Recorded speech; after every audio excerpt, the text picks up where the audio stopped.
Hi friends, welcome to Thanjai tasty சமையல். இன்றைக்கி நம்ம பச்சை தோசை எப்படி பண்ணுறதுன்னு பார்க்க போகிறோம். சளி இருமலுக்கெலாம் ரொம்ப நல்லது, உடனே சரியாயிடும். அதுக்கு முன்னாடி நம்ம சேனலுக்கு நீங்கள் புதுசாக இருந்தீங்கன்னா சப்ஸ்கிரைப் பண்ணிக்கோங்க.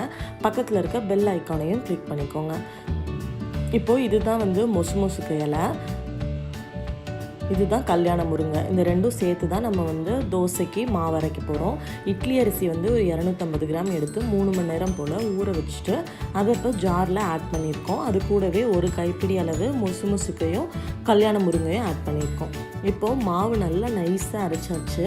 இது கூடவே ஒரு 1/2 டீஸ்பூன் ஜீரகம், 1/2 டீஸ்பூன் மிளகு, தேவையான அளவு கல்லுப்பு ஆட் பண்ணி மறுபடியும் அரைச்சிக்கலாம்.